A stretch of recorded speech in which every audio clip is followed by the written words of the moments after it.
Okay, we're going to look at the rest of chapter 6 here, and that's all about selecting subsets of predictors.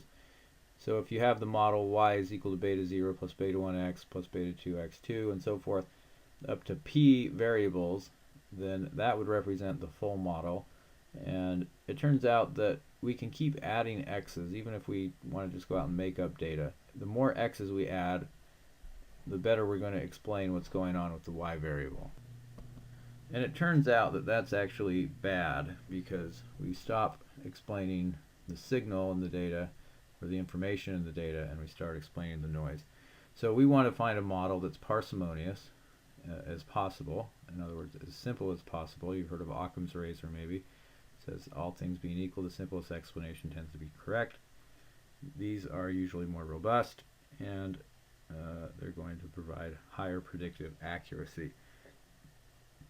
So there are a couple different ways we can do this. One's called exhaustive search, where we look at all possible models.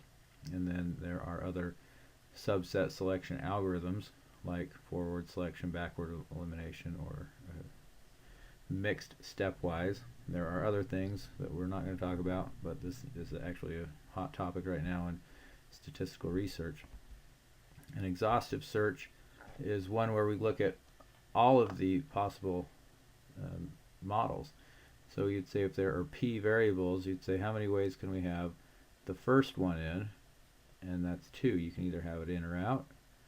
And with the second variable, you've got 2 in or out, and so forth for all p of the variables. And so that gives you 2 to the p. So if you have 11 variables, like we have with the Toyota Corolla data set, that's going to be 2048 different models. And that's a lot of models to check. Fortunately, you have a computer available to help you with that.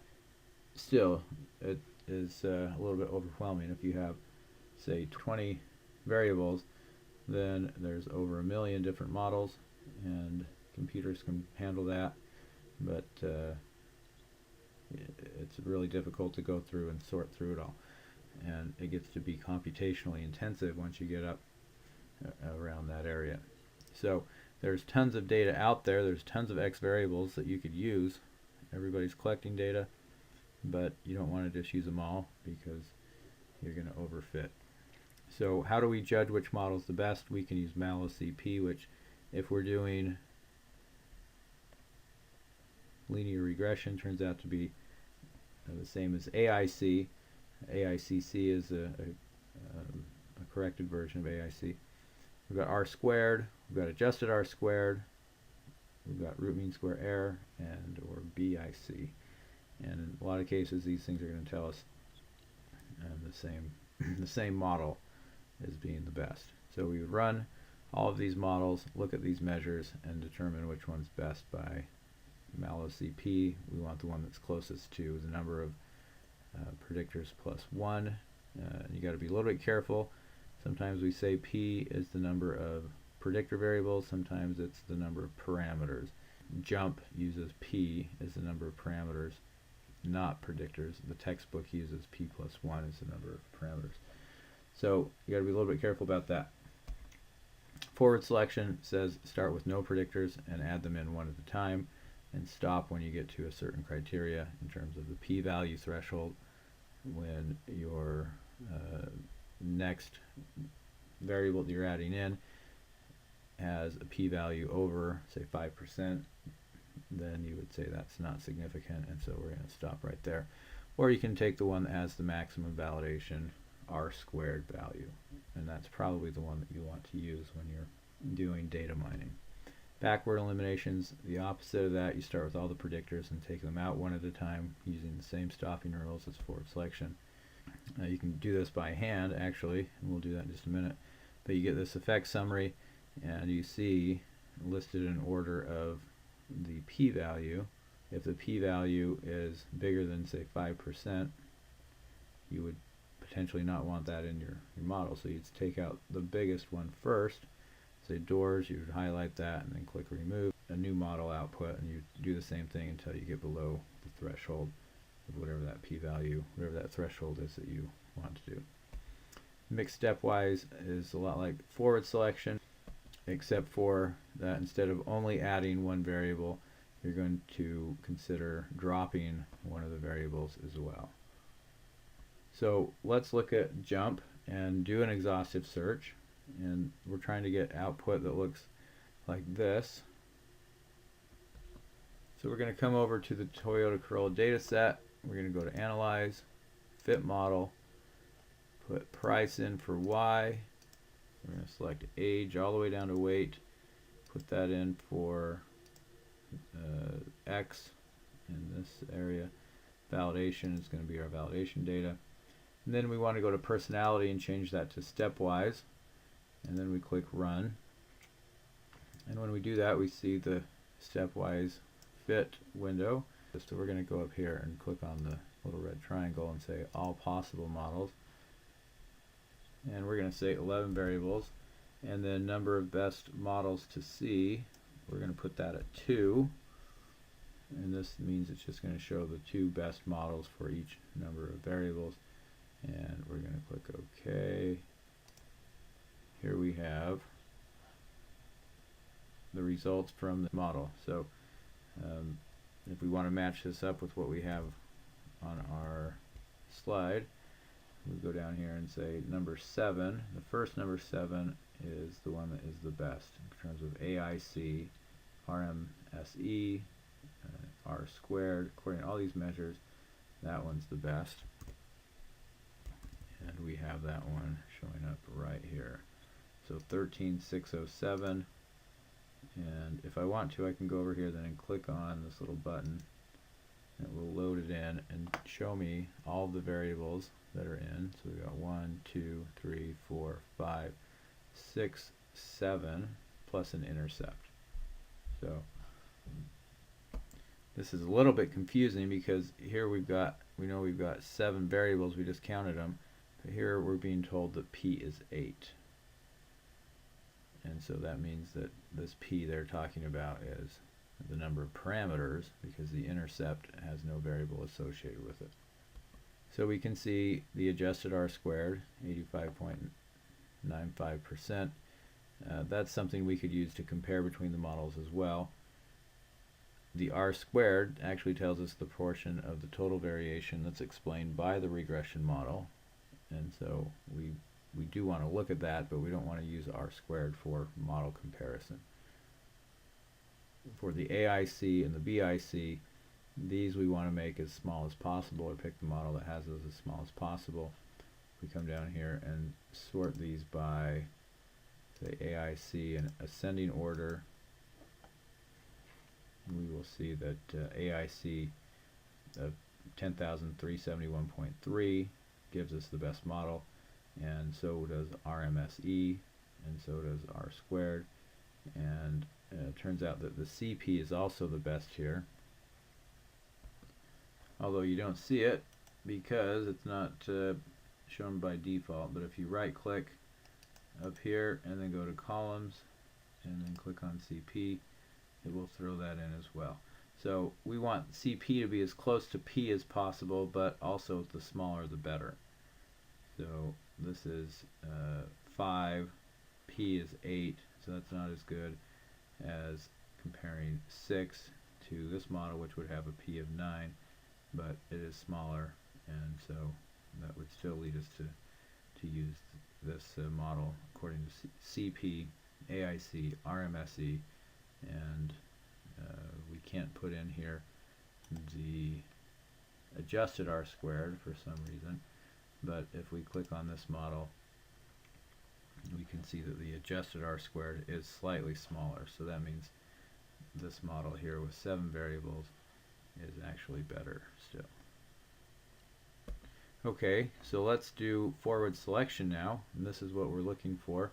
The model that has, according to max validation R squared, is a stopping rule. We're going to try and duplicate this.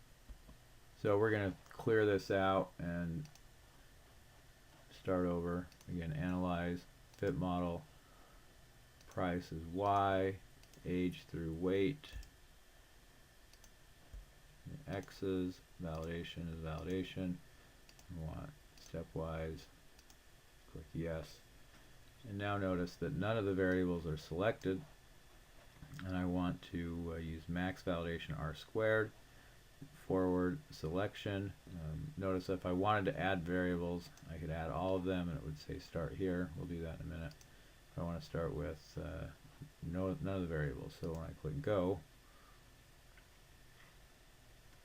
I can watch it add all these variables in, and then it ends up saying this is the model. The best model has an R squared on the validation data of 87.74%. That's better than everything else. And there are 5 parameters, so 4 variables, and if I want to see what those variables are, I come here and see it's age, mileage, horsepower, and weight. And the other ones don't seem to do anything, at least from a forward selection model. So that matches up with what we have over here. So now we want to do backwards elimination, and there's a couple ways to do this.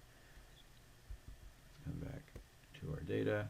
We'll say we want to do backwards, and now we're going to enter all of the variables, so they're all in there. And if we say go, then we can watch it take these things out one at a time, and it comes up with a very different model. 1, 2, 3, 4, 5, 6, 7, 8 x's and 1 intercept, so that's 9, and the adjusted R squared value is 86.96%. So that's not even as good as what we had just a minute ago. And we can also see that with the AIC, and also the CP is not as small, and the adjusted R squared is a little bit smaller. So that would suggest that the model found using forward selection is better than this one. There's another way to do backward elimination, and that is to set the p-value threshold. So let's do that. We'll come back over here and go back to analyze, fit model, and so we don't have to put all that stuff in again. We'll just say recall, stepwise, run, and then we're going to do backward, change that to p-value threshold, throw everything in, and we're going to say to get in is 0.15, and then we'll say go, and see we get a different model here. Automatic is not included in this one.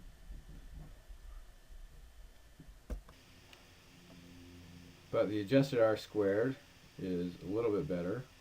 R squared is not as high, but AIC is better, and the CP is better as well.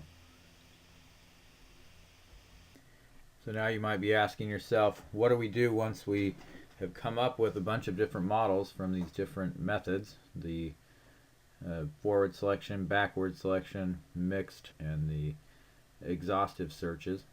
Well, once we have all those things, then we want to look at whatever criteria we're judging by, so RMSE or AIC or adjusted R squared, or whatever it is that we're looking at, and compare the different models that we've come up with. And this is kind of an important idea. We've so far in this class just looked at regression models, but later on we're going to look at other models for prediction. And so we'll have neural networks, we'll have decision trees, we'll have logistic regression, lots of other things, and they're all going to produce models. And those models are all going to allow us to make predictions, and we want to know which of those works best. So these measures that we're learning about with regression are also going to be measures that we can look at with the other types of data mining techniques and make comparisons between those things. So what have we learned about in this chapter? Well, first of all, the regression models are used for explanatory modeling, but they're also used for prediction. And what we mean by a good predictive model is one that has a high predictive accuracy, according to the measures that we talked about. And that is measured on the validation data set once the model has been fit on the training data. If we remove redundant predictors, that is going to help us get better predictive accuracy and make our models more robust. And finally, the subset selection methods we talked about help us find these good candidate models. Okay, so that's what we've got for Chapter 6. We will see you guys in the next video.